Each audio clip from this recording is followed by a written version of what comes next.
The chronometer above my bunk read 642 hours since translation. The one in the corridor outside showed 19. Chief Bosun Fenton's personal timepiece, which she wore on a chain around her neck like a relic, had stopped displaying numbers entirely, and now showed only a symbol I did not recognize. A spiral that seemed to turn if you watched it long enough, though its hands never moved. We had missed the exit point. Navigator Adelaide Marsh had announced this 43 hours after translation began, or perhaps 400 hours, or perhaps before we had even entered the Imperium at all. The sequence of events no longer arranged itself properly in my memory. I remembered her voice over the Vox system, calm and clinical despite the words she spoke. Translation error confirmed. Estimated delay to real space emergence unknown. All hands maintain stations. The Emperor protects. Then static. Then her voice again saying the same thing but older somehow. Then younger. Then nothing for what felt like weeks.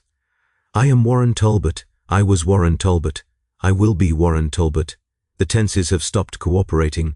I was 31 standard years when we entered the warp aboard the troop transport Fervent Obligation, carrying 14,000 Imperial Guard soldiers to reinforce some distant war zone whose name I have since forgotten. Bosun's mate 3rd class, 17 years of service, acceptable performance reviews, no significant disciplinary actions, 2 commendations for damage control during void combat. A life measured in watches stood and duties performed, in the precise rhythms of naval service that gave shape to existence. All of that precision has become a joke the universe tells itself now, and I am the punchline. Rating Ellis brought me my ration pack this morning, or yesterday, or in 3 days. He knocked on my hatch the way he always does, 3 sharp raps, pause, 2 more, and when I opened it he stood there looking exactly as he had when we departed Port Severance, 24 years old, thin face, ears that stuck out slightly, a scar across his chin from a cargo accident in his first year of service. I looked at my own hands as I took the ration pack from him and saw the veins standing prominent under papery skin, the knuckles swollen, liver spots spreading across my wrists like a map of territories I had never agreed to conquer. "You look tired, bosun's mate," Ellis said. His voice had not changed either. I wanted to ask him how. I wanted to grab his shoulders and shake him until answers fell out. Instead, I heard myself say, "Carry on, rating." He nodded and walked away down the corridor, passing 2 soldiers from the Guard regiment whose transport hold had been closest to the Geller Field's fluctuation point. They had been young men when we translated. Now they shuffled past on legs that could barely hold them, white-haired and trembling, their skin hanging loose on frames that had somehow aged 60 years, in what my personal sense of time insisted was merely weeks. One of them looked at Ellis with rheumy eyes full of something I could not identify. Hatred, perhaps, or simple confusion, or the particular despair of a man watching someone else escape a fate that had devoured him utterly. The Geller Field had held. That was the strange part, the part that did not fit any of the training modules or horror stories we passed among ourselves during long translation periods. The field had held, maintaining the bubble of reality around our ship, keeping the daemons and the raw stuff of the Imperium at bay. No breaches, no possessions, no screaming nightmares clawing through bulkheads to feast on souls, just the field doing its work, and somehow that work was not enough, because time had gotten inside anyway. Time, or something wearing time's face. Navigator Marsh had tried to explain it during what I think was the 3rd ship-wide briefing, though it might have been the 1st or the 7th. She stood on the command deck with her bandaged eye sockets. Navigators removed their eyes during the implantation process, replacing biological sight with something capable of perceiving the warp, and her voice carried through the Vox system to every compartment and corridor and hold. "We are caught in a temporal eddy," she said, "a fold in the Imperium where cause and effect do not maintain their proper relationship. The ship is intact, the ship will remain intact, but the flow of time within different sections varies based on proximity to certain features of the fold. I am working to locate an exit point." Someone asked how long that would take. "Time is the problem," she replied. "Asking how long is meaningless. Then she said something else, something I have thought about every day since. We are not late. We were never on time. We arrived at this moment before we departed, and we will depart before we arrive. Do not ask me to explain it in terms that make sense. It does not make sense. Sense is a luxury of real space.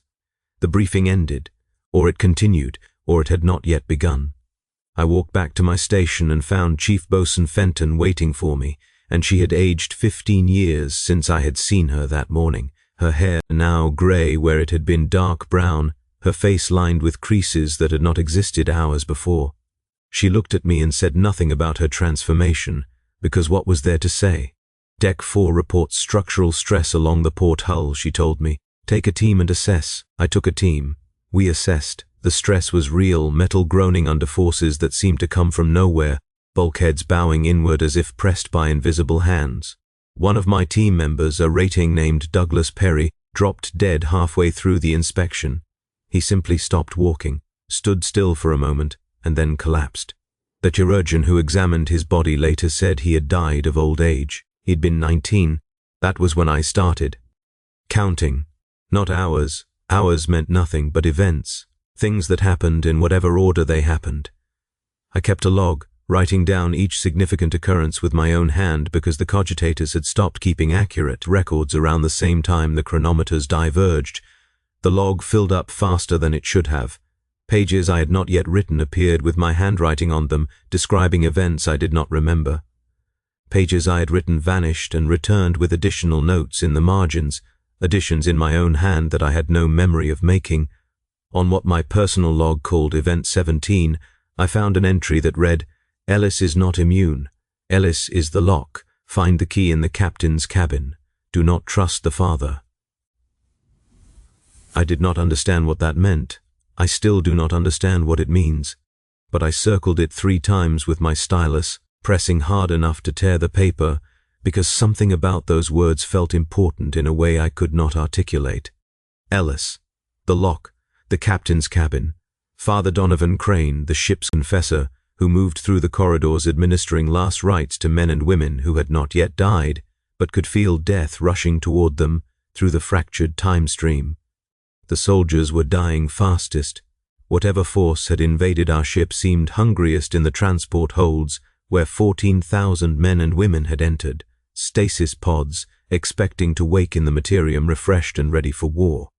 The pods malfunctioned, or functioned too well, or simply became irrelevant when time stopped operating by the rules they had been designed to obey. Soldiers emerged ancient, or did not emerge at all, or emerged as children with adult memories screaming behind their eyes. The regimental officers tried to maintain order for a while, but order requires sequence, requires before and after, requires the fundamental assumption that actions have consequences that follow rather than precede them. That assumption no longer held. Colonel Marcus Webb, commander of the regiment, came to see me in my quarters on Event 31. He was looking for Chief Bosun Fenton, he said, but he found me instead, and something about his expression suggested he had known he would find me, had perhaps always known, had perhaps been sent by a future version of himself to deliver a message to a past version of me. The men are losing faith, he said. He had aged a decade since I had seen him last, but his eyes remained sharp, remained focused. A career soldier, bred for adaptation. They pray to the God Emperor, but their prayers come back to them before they speak them. They hear themselves screaming in corridors they have not yet walked. Some of them have started finding their own bodies. Finding their own bodies? Dead versions, future versions, I assume, corpses wearing their faces, killed by wounds they have not yet received. He sat on the edge of my bunk without asking permission. One of my sergeants shot himself an hour ago, or a week ago. I found him in the mess hall this morning, eating breakfast with a hole in his head that had not yet been made. He did not know he was dead. He kept asking why everyone was staring. I had no answer for that. I had no answer for any of it. I told the colonel that Captain Briggs was coordinating with Navigator Marsh to find an exit point, that the Geller field remained intact, that all any of us could do was maintain our duties and trust in the Emperor's protection. The words felt hollow even as I spoke them, the empty reassurances of a man drowning who insists the water is not wet. I heard something from one of your ratings, Colonel Webb said. The one who does not age, Ellis. He told one of my sergeants that the ship knows where the exit is, that the ship has always known, that something is keeping us here deliberately. Ellis said that? My sergeant heard him say it, 3 days from now apparently. He remembered the conversation before it happened. The colonel's voice remained steady, but his hands trembled slightly where they rested on his knees. I came to ask you what that means. Why would something want to keep us lost? I thought about my log entry. Ellis is not immune. Ellis is the lock. I do not know, I said, but I intend to find out. The colonel nodded. He stood. He walked to my hatch and paused there, looking back at me with those sharp old eyes in that newly aged face. Find out quickly, he said. Whatever time means here, we are running out of it. I can feel the ship changing, growing, like it is feeding on what is happening to us. Then he left, and I sat alone with my questions, and somewhere in the distance I heard the ship's chronometers chiming the hour, each one singing a different number, a chorus of disagreement that echoed through the corridors like prayer. I decided to find Ellis. This was easier said than done. The ratings aboard the fervent obligation numbered in the hundreds, and they moved through the ship in patterns that had once been predictable, dictated by watch schedules and duty assignments and the rigid hierarchy of naval service. Those patterns had dissolved along with linear time. I found ratings standing frozen in corridors, trapped in moments that seemed to have separated from the timeline entirely, their bodies still but their eyes tracking movement, aware of their paralysis but unable to break it. I found others moving backward, their actions reversing themselves, walking in retreat from destinations they had not yet reached toward origins they had already departed. I found empty compartments that should have been occupied and crowded compartments that should have been empty, and once, memorably, I found myself standing in a corridor I did not recognize, staring at a hatch marked with symbols I could not read, with no memory of how I had arrived there. The hatch opened. Father Donovan Crane stood on the other side. He was younger than I remembered. When we had departed Port Severance, the ship's confessor had been a man in his 50s, grey-bearded and heavy, his movements slow with the weight of years spent absorbing the sins of others. The man before me now could not have been older than 30. His beard was dark, his face unlined, his eyes bright with something that might have been faith or might have been fever. He smiled when he saw me. "Bosun's mate Talbot," he said. "I have been expecting you. I expect you still. I expected you yesterday. Time makes prophets of us all, does it not? Father." I stepped back, an instinctive reaction to his sudden youth, to the wrongness of his transformation. Everyone else had aged. Why had he gone the other direction? I am looking for rating Ellis. Ellis is not here. The confessor's smile did not waver. Ellis is everywhere. Ellis is the fixed point around which the rest of us spin. Have you not noticed? He does not change because he cannot change. He was made that way. Consecrated, if you will forgive a theological term for a mechanical process. What do you mean made? Father Crane stepped out of the compartment, pulling the hatch closed behind him. I caught a glimpse of what lay beyond. Candles, hundreds of them, arranged in patterns that seemed to shift and writhe in the flickering light. And then the hatch sealed and he stood before me in the corridor, his young face serene. "Do you know what a temporal anchor is?" he asked. "The Mechanicus uses them in certain circumstances. A person treated with specific sacred technologies, their personal timeline locked in place, immune to fluctuations. They were developed for situations exactly like this one. Vessels lost in temporal eddies, crews aging and de-aging without pattern. An anchor provides stability, a reference point. Ellis was chosen before we departed, prepared. His timeline cannot deviate because it has been fixed by the Omnissiah's arts. I absorbed this. It made a certain terrible sense. But if Ellis is an anchor, why have we not used him to find the exit, to stabilize the crew? Because anchors must be activated. Father Crane began walking down the corridor, and I found myself following, though I had not consciously decided to move. The ritual requires specific components, specific prayers, specific circumstances. We have had the components. We have had the prayers. The circumstances have eluded us. What circumstances? He stopped, turned, His smile was gone now, replaced by an expression I could not read. The captain must activate the anchor. Only the captain, Captain Briggs, must speak the words and perform the sacred gestures in his cabin, where the master chronometer still maintains true time. But Captain Briggs has not been seen for events uncounted. Some say he is dead. Some say he never existed. Some say he is waiting in his cabin for someone to find him, locked in a moment that refuses to advance. Then we find him. Finding is not the problem. Father Crane resumed walking. Reaching is the problem. The captain's cabin exists in multiple temporal states simultaneously. Those who enter do not return, or return before they enter, or return as something other than they were. I have seen 3 crewmen attempt it. I watched one grow old and die before he crossed the threshold. I watched another scream in a language that has not been spoken in 10,000 years. I watched the third simply cease to exist, erased from the timeline entirely, forgotten by everyone except me. I remember because remembering is my function. Confessors bear witness, that is our purpose. We had reached a junction in the corridor, 6 passages branching outward in directions that seemed to shift when I was not looking directly at them. Father Crane stopped again. "You want to find Ellis," he said. "Ellis is in Cargo Bay 7. He has been there for a very long time, or a very short time, or no time at all.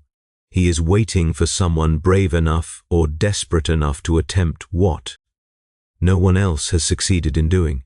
He knows the way to the captain's cabin. He has always known. He was designed to know.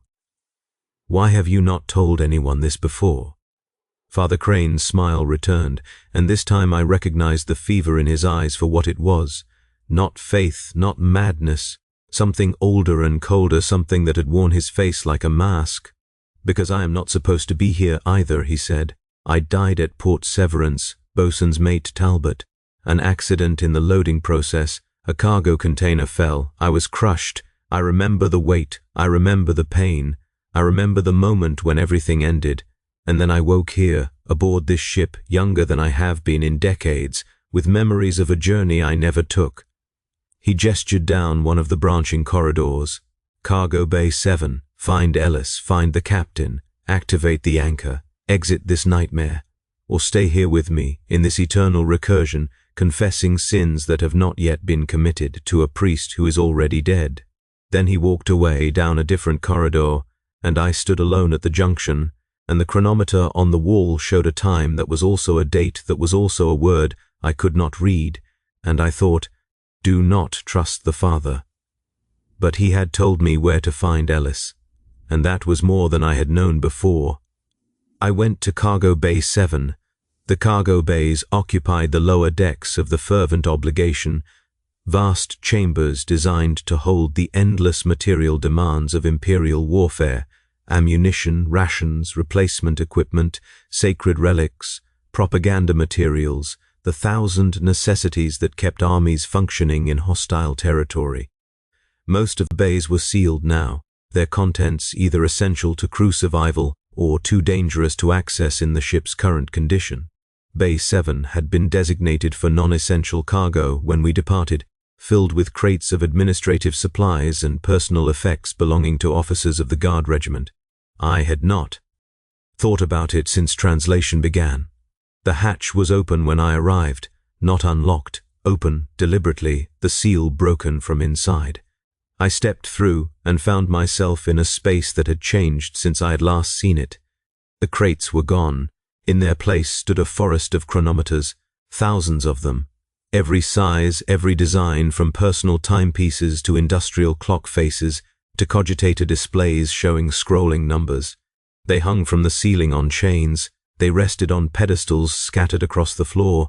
They projected from the walls at angles that defied normal installation, and every single one showed a different time, a different date, a different measurement of passage that contradicted every other measurement around it. Ellis sat in the center of this mechanical forest, cross-legged on the deck, his young, unchanged face peaceful. "You found the entry in your log," he said. "I wondered when you would." I picked my way through the hanging chronometers, careful not to touch them, feeling their discordant ticking vibrating through the deck plates beneath my boots. You wrote it, that entry. Somehow you wrote in my log before the events it described. I did not write anything. Ellis did not stand, did not move, simply watched me approach with eyes that held no fear and no urgency. You wrote it, a version of you that exists further along the recursion than you currently occupy. You wrote it, and I delivered it, placed it in your log at the appropriate moment, ensured that you would find it when you needed to find it. This is my function. I connect moments. I bridge the gaps that should not exist but do. Father Crane said you are a temporal anchor, that you were modified before we departed.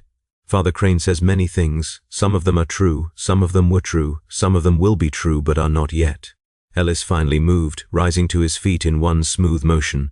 Despite his unchanged appearance, there was something old about his movements, something careful and practiced, as if he had performed this exact sequence of actions many times before. I am an anchor, yes. I was made this way. My timeline does not deviate because deviation has been removed from me. But that does not mean I understand what is happening to this ship, or why, or how to stop it. Can you lead me to the captain's cabin? I can show you the path. Whether you can walk it is a different question. He began moving through the chronometer forest, weaving between the hanging timepieces with the ease of long familiarity. I followed, watching the times displayed on each face as I passed, some showing dates from before my birth, some showing dates that had not yet occurred, some showing what appeared to be coordinates or equations or symbols that meant nothing to me. How long have you been here? I asked. In this bay. That question does not mean what you think it means. Ellis did not look back. I have been here for the entire journey. I have been here for no time at all. I arrived before the ship departed Port Severance, and I will leave after it has ceased to exist. Time is a river, bosun's mate Talbot, and most people float along with the current. I am a stone at the bottom. The water flows around me, but I do not move. We reached the far wall of the bay, where a hatch I did not remember should not have been. It looked older than the ship itself, its metal corroded and pitted, covered in inscriptions that seemed to writhe when I tried to focus on them. Beyond this hatch is the path to the captain's cabin, Ellis said. It passes through parts of the ship that do not technically exist, spaces that the fold has created, temporary structures built from the substance of compressed time. You will see things that have happened, and things that have not happened, and things that cannot happen under any normal circumstances. Do not stop. Do not interact. Do not try to change what you observe. Observation is safe. Participation is fatal. Come with me. I cannot. For the first time, something like emotion crossed Ellis's unchanging face, regret perhaps, or simply resignation. My function is to guide, not to accompany. I must remain here, maintaining the connection between this moment and the moment you will arrive at the captain's cabin. If I move, the path closes. You will be lost in the spaces between moments, and no one will ever find you. Then how will I know where to go? Ellis reached out and took my hand. His touch was cold, colder than any living flesh should be, and where our skin met I felt a sensation like pages turning, like the flip of chronometer hands, like time itself rearranging around the point of contact. Now you know, he said. The path is in you, follow it. He released me. The hatch opened without my touching it, revealing darkness beyond. I stepped through. The space beyond the hatch was not part of the fervent obligation. I knew this immediately, instinctively, the way you know when you are dreaming, even while the dream persists. The corridor I found myself in was made of something that looked like metal but felt like bone, smooth and slightly warm, pulsing faintly with a rhythm that matched no heartbeat I had ever felt. The walls curved upward into darkness, and from that darkness came the ticking of chronometers I could not see, millions of them, their discordant rhythms combining into a sound that was almost music. I walked. There was nothing else to do. As I walked, I saw them. The things Ellis had warned me about, events happening in the walls around me, scenes playing out in pockets of frozen time that opened like wounds in the bone-metal corridor. I saw the fervent obligation in dock at Port Severance, loading crew and cargo, myself among them, younger. unaware of what waited in the Imperium. I saw the same dock burning, ships destroyed, bodies scattered across landing platforms, though whether this was past or future, I could not say. I saw Captain Briggs standing on his command deck, giving orders I could not hear, and then I saw him screaming, clawing at his face, tearing his own eyes from their sockets, while officers stood frozen around him. "Do not interact," Ellis had said. "Observation is safe." I kept walking. I saw Colonel Webb leading his regiment into battle on a world I did not recognize, las fire painting the air crimson, soldiers dying by the hundreds as something vast and terrible descended from the sky. I saw Father Crane as an old man, kneeling in a chapel, speaking prayers in a language that had no words. I saw Navigator Marsh removing her bandages, revealing not empty sockets but eyes, human eyes, terrified eyes, that should not have been there. I saw Chief Bosun Fenton holding a child that might have been hers, or mine, or someone else's entirely, a child that existed in no timeline I could access. I saw myself, multiple versions, walking different corridors, speaking to different people, dying in different ways. I saw myself age and wither. I saw myself grow young. I saw myself step through a hatch and never emerge, or emerge before I entered, or emerge screaming in a language that had not been spoken in 10,000 years. Do not interact. I kept walking. The corridor branched and twisted and folded back on itself, but the path Ellis had burned into my mind remained clear, a thread of certainty through the chaos. I followed it without thinking, without allowing myself to think, because thought meant engagement, and engagement meant interaction, and interaction meant death, until I reached the door. It was not the hatch to a captain's cabin. It was a door made of wood, actual wood, organic material that had no place aboard a void ship, ancient and carved with symbols that resembled the inscriptions on the hatch to Ellis's cargo bay. It stood in the center of the corridor, unsupported, freestanding, and from beyond it came a ticking that was different from the rest, a single chronometer, one unified. Time. I opened the door. Captain Luther Briggs sat behind his desk, in his cabin, exactly as he would have sat in real space, in a properly functioning ship, in a universe where time obeyed its own laws. He was writing something, his stylus moving across parchment, his face illuminated by a illuminator that cast steady, unwavering light. Above his desk, the master chronometer showed a time and date that matched no reference I had available, but the hands moved in proper sequence, second following second, minute following minute, a rhythm of normalcy in the heart of impossibility. He looked up as I entered. He did not seem surprised. "Bosun's mate Talbot," he said, "you are the 7th to reach me, or the 1st. The distinction has stopped mattering." I stood in the doorway, unwilling to step fully into this pocket of stability, half convinced it would collapse the moment I trusted it. "Captain, the ship is lost. The crew is dying. Ellis, rating Ellis, told me you could activate the temporal anchor, stabilize the timeline, find us a way out." "Ellis." The captain's lips thinned. "Ellis is the reason we are here." I stared at him. "What?" "Not intentionally, not through any fault of his own." Captain Briggs set down his stylus, leaning back in his chair. His face was haggard, older than I remembered, but his eyes remained sharp. The temporal anchor technology was meant to stabilize our journey through the fold. Instead, it attracted the fold to us. The Imperium sensed the fixed point of his timeline and wrapped itself around it, like a predator attracted to motion. We did not drift into this nightmare, Bosun's mate. The nightmare came to find us, and it will not let us go until it has consumed everything Ellis's anchor connects to. Then deactivate him. Remove the anchor. It cannot be removed, not without killing him, and killing him will not save us. It will simply collapse the remaining temporal structure, destroying the ship instantly. The captain stood, moving around his desk to stand before the master chronometer. Its ticking filled the cabin, steady and relentless. There is one option, one path that might lead to survival, but it requires sacrifice. It requires someone to take Ellis's place. The words hung in the air. I understood them. I did not want to understand them. "The anchor is a function, not a person," Captain Briggs continued.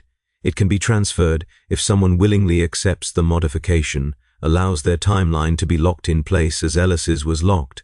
The fold's attention will shift. The new anchor will become the fixed point, and the old anchor will be released, able to change, to age, to help navigate us toward an exit. And the person who becomes the new anchor will remain frozen forever. Their timeline locked, unable to deviate, unable to change, unable to escape the fold even if the ship does. They will become part of this place, a permanent feature of the eternal recursion. I thought about the soldiers in the transport holds, aging and dying and finding their own corpses in corridors they had not yet walked. I thought about Chief Bosun Fenton's grey hair and the ratings frozen in moments that refused to advance, and Father Crane's young face and old eyes, and confession of a death that had already claimed him. I thought about my log, with its entries I had not written, its predictions of events that had not occurred, the message that had led me here. Ellis is not immune. Ellis is the lock. Find the key in the captain's cabin. The key. Show me, I said. Captain Briggs turned to face me. You understand what you are offering? I understand that someone has to do it. I understand that I am here, now, at this moment, because some version of me already made this choice and sent me the instructions that led me to make it again. I understand that time is a loop, and the only way out of a loop is to close it. The captain nodded. He reached into his desk and withdrew a device I did not recognize, a cylinder of dark metal, covered in the same writhing inscriptions I had seen throughout this journey, with a needle at one end that gleamed in the steady light. The modification is immediate. One injection, your timeline will lock, Ellis will be freed. Navigator Marsh will have the stability she needs to find an exit, the ship will escape, and I will not. You will remain. Here, in this cabin, where the master chronometer maintains true time, you will exist forever in this moment, unchanging, unfading, part of the fold, part of the nightmare, but alive in whatever sense that word still means anything. I looked at the device in his hand. I looked at the chronometer on the wall, its hands moving in proper sequence, the only true time left in the universe. I thought about Warren Talbot, 31 years old when this journey began, 17 years of service, acceptable performance reviews, a life measured in watches stood and duties performed. None of that mattered now. Nothing mattered except ending this. One condition, I said, tell the crew what happened, tell them who saved them, not for glory, for the record, so someone knows, so it means something. Captain Briggs inclined his head. I will tell them. I held out my arm. He pressed the needle against my skin. The injection burned like nothing I had ever felt, ice and fire and something beyond either, a sensation of my entire existence being pinned in place like an insect on a collector's board. I felt time flowing around me, flowing through me, and then suddenly I felt nothing at all. No flow, no passage, no before and no after. Just now, just this moment. Just the steady ticking of the master chronometer marking seconds that would never accumulate into anything larger. Captain Briggs stepped back. He was already fading, or I was fading, or the cabin was expanding into something vaster than its physical dimensions should have allowed. Thank you, bosun's mate Talbot, he said. The Imperium will not remember you. History will not record your name. But for what it is worth, I will remember. For as long as I live, I will remember the man who chose to stay behind so others could escape. Then he was gone, and I was alone. The chronometer ticked, second after second after second. I counted them at first, 100, 1,000, 10,000, but eventually the counting stopped mattering. Time passed without me, or I passed without time, or the distinction ceased to exist. I am still here. I will always be here. The fold has me now, and it will never let go. And somewhere in the distance I hear the sound of engines and the chatter of crew and the voice of Navigator Marsh announcing real space emergence in 17 minutes, and I know that they escaped, that my sacrifice meant something, that the Warren Talbot who existed before this moment bought 14,000 soldiers and a full ship's crew their lives with his own eternity. The chronometer ticks, the cabin waits, the fold breathes around me. This is my function now. I connect moments, I bridge the gaps. I am the fixed point around which the rest of existence spins, and somewhere in a cargo bay filled with 1,000 stolen timepieces, a young man named Ellis wakes up for the first time in centuries. He is 24 years old again. He will not remember me. That is acceptable. That is the cost. The chronometer ticks on.